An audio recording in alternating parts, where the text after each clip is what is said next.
सख्ती से कहा, चलो जाओ, पड़े तब्दील करो और कमरे में जाकर सो जाओ। उनके बच्चे। मैं वाज़ेह सख्ती थी। मैं सर झुकाए तेजी से स्टोर रूम की तरफ चला गया, कपड़े बदले और अपने कमरे में जाकर लेट गया। कुलथूम आंटी का यह मिशन कामयाब हुआ या नाकाम, ये मैं समझ नहीं सका था। बस इतना मालूम था कि अम्मी को गुस्सा आया था। इसके बाद कुछ दिनों तक कुलथूम आंटी मुझे नजर नहीं आई और हम अपनी मामूल की रूटीन स्कूल और घर में मसरूफ हो गए। क्लास में भी अम्मी को दूसरे लड़कों की तरफ से ताड़े जाने वाली नजरें मैं देखता रहा और खामोशी से बर्दाश्त करता रहा। इस वाक़े को तकरीबन हमें दिन या इससे कुछ ज्यादा गुजर चुके थे। एक दिन मैं खेल कर ग्राउंड से वापस आ रहा था तो कुलसूम आंटी अपने घर के दरवाजे पर खड़ी थीं। मुझे देखते ही वो मुस्कुरा दी, उठे और मेरे सलाम का जवाब दिए बगैर घर के अंदर की तरफ हट गई, मुझे अंदर आने की जगह देती हुई। जैसे ही मैं उनके घर में दाखिल हुआ, उन्होंने दरवाज़ा बंद किया और अचानक मुझे गले लगा लिया। मुझे प्यार से देखते हुए बो में अलदर गायब हो लिए थे तुम इतने दिनों से। मैंने कहा, आंटी मुझे डर लग रहा था। उस दिन अम्मी इतना गुस्सा में थीं कि लगा कि किसी को मार ही डालेंगी। कुलसूम आंटी ने मुझे गले लगाए रखते हुए कहा, अरे इसकी फिक्र न करो, बस तुम देखते जाओ मैं क्या करती हूँ। ये कहते हुए वो नीचे बैठ गईं और मेरे कपड़े दुरुस्त करते हुए मुझे करीब खींच लिया। वो बहुत जज्बाती हो रही थी और मुझे प्यार कर रही थी। इसके बाद उन्होंने अपना रवैया दुरुस्त किया और सहन में बड़ी चारपानी के करीब जाकर खड़ी हुए हैं। मुड़कर झे देखते हुए बोले, चलो अब करीब आओ, फिर देखना मैं तुम्हें एक बड़ा सरप्राइज दूंगी। मेरा अदल उनकी तरफ खींच रहा था, लेकिन अम्मी का ख्याल भी साथ साथ आ रहा था। फिर भी मैं उनके करीब गया और हम दोनों एक दूसरे के करीब हो गए। वो बहुत जज्बाती हो गईं और हमने एक दूसरे को पिया। क्या कुछ देर बाद वो सुकून से सीधी हुई, मुझे प्यार से देखा, फिर बोले, कल छुट्टी है ना? कल हज में तुम्हारे घर आऊंगी और मैं एक खास सरप्राइज दूंगी। कैसा सरप्राइज? मैंने पूछा। वो कुछ सोचते हुए मुस्कुराए और बोले, देखो अभी नहीं बताती, लेकिन तुम बीच में कुछ मत करना, बस मुझे देखकर इशारा कर देना। मैंने पूछा, मुझे क्या देखना है? वो बोले, कल सुबह तुम्हारी अम्मी को घर से एक खास चीज दी जाएगी, अगर वो उसे कबूल कर ले तो तुम फौरन मुझे आकर बता देना। मैं कुछ और ही सोच रहा था। मेरे तमाम अरमानों पर जैसे पानी फिर गया। लगाकर, क्या बात हुई? अब ऐसी चीज के बारे में भी आकर बताना है?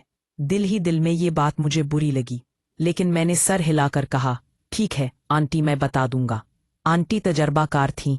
मेरी हिचकिचाहट फौरन भाप गई और बोली, देखो पूरी बात तुम्हें कल खुद समझ आ जाएगी।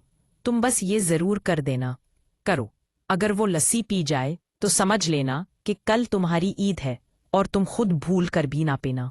मुझे कुछ समझ नहीं आया कि ये क्या माजरा है, लेकिन आंटी से वादा करके मैं घर वापस आ गया। खाना खाया और सो लिया। अम्मी जे भी की।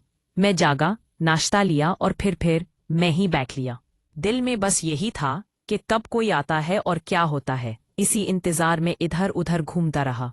आखिरकार 11 बजे के करीब सुभाया आंटी के घर से एक बोतल आई। मैं फौरन किचन के आसपास घूमने लगा। अम्मी ने खाना पकाया। 12 बजे के करीब खुद भी खाया और हमें भी खिलाया, साथ ही लस्सी के 2 गिलास भी पी लिए। खाना खाने के बाद अम्मी ने मुझसे कहा, बर्तन उठा दो, मुझे कुछ हिम्मत नहीं लग रही। मैंने बर्तन उठाकर किचन में रहे। जब वापस आया तो अम्मी का सरदा में बामें झूम रहा था और आंखें खुल और बंद हो रही थी। वो बिल्कुल ठीक नहीं लग रही थी। मैं उनके पास से गुजरा तो महसूस हुआ कि वो अपने हवास में नहीं हैं। मैं ने छोटे बहन भाइयों को अम्मी के कमरे में टीवी पर कार्टून लगा दिया और खुद तेजी से भागकर कलसूम आंटी के पास पहुंच गया। मैंने उन्हें बताया कि अम्मी ने किसी के 2 गिलास पी लिए हैं। ये सुनते ही कलसूम आंटी बहुत खुश हुई और कलसूम आंटी ने कहा, मुझे बता दो कि घर बेच लिए हो तो मैं आई हूँ। मैं दौड़ता हुआ घर पहुंचा और अंदर दाखिल हो गया। लॉन्ज में अम्मी फर्श पर पड़ी हुई थीं, जैसे गहरी नींद में हूं या मदहोश। मैं उनके पास गया, हल्के से आवाज दी, मगर कोई जवाब न आया। फिर बाजू से हल्का सा हिलाया तो भी कोई हरकत न हुई। मैं अभी उनके पास बैठा ही था कि दरवाजे पर दस्तक हुई। मैं दरवाजा खोलने गया तो कलसूम आंटी खड़ी थीं। दरवाजा खोलते ही वो अंदर आई और पूछा, कधर से वो नेक सरवसन? मैंने परेशानी से कहा, लॉन्च में है ले हुई होती। मेरे चेहरे पर परेशानी ने उतार देखकर मोम ई मुस्कुराई और बोली, फिक्र ना करो, मैं तुमसे दोस्ती निभा रही हूँ, इसे कुछ नहीं होगा, बस थोड़ी देर आराम कर लेगी। हम बातें करते करते लॉन्च में पहुंचे। आंटी ने बाकी बहन भाइयों का हाल पूछा तो मैंने बताया कि वो कमरे में टीवी देख रहे हैं। आंटी ने उस कमरे का दरवाजा बाहर से बंद कर दिया और फिर अम्मी की तरफ मुतवज्जा हुई। अम्मी कालीन पर बिल्कुल सीधी लेटी हुई थीं, बेसुध। उनका दुपट्टा एक तरफ से सरक लिया था और सीना और पेट का कुछ हिस्सा ढका हुआ था, बाकी जलद दुपट्टा साइड में। लहजे में बू पड़ा था। कलसूम आंटी ने अम्मी की तरफ देखा, फिर मुझे देखते हुए सख्त बोली, बड़ी शरीफ बन रही थी तेरी माँ। ये कहते हुए उन्होंने अपनी चादर उतारी और एक तरफ फेंक दी। मैं जल्दी से उनके करीब गया और सरगोशी में कहा, आंटी आहिस्ता भी ले, अम्मी जाग जाएंगी। वो मुस्कुराए और बोली, फिक्र ना करो, इस पर पूरा मोहल्ला भी शोर मचा दे तो ये नहीं जागेगी। किसी में कुछ खास चीज मिली हुई थी। मैंने हैरत और नाराजी से पूछा, आसी, आपने ऐसा क्यों किया?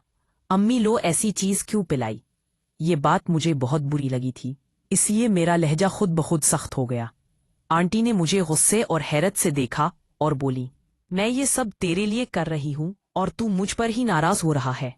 मुझे पहले ही गुस्सा था कि वो अम्मी को बड़ा भला कह रही थीं, और अब ये बात कि उन्होंने किसी के साथ मिलकर अम्मी को ऐसी चीज पिलाई, ये सुनकर मुझे और भी तकलीफ हुई।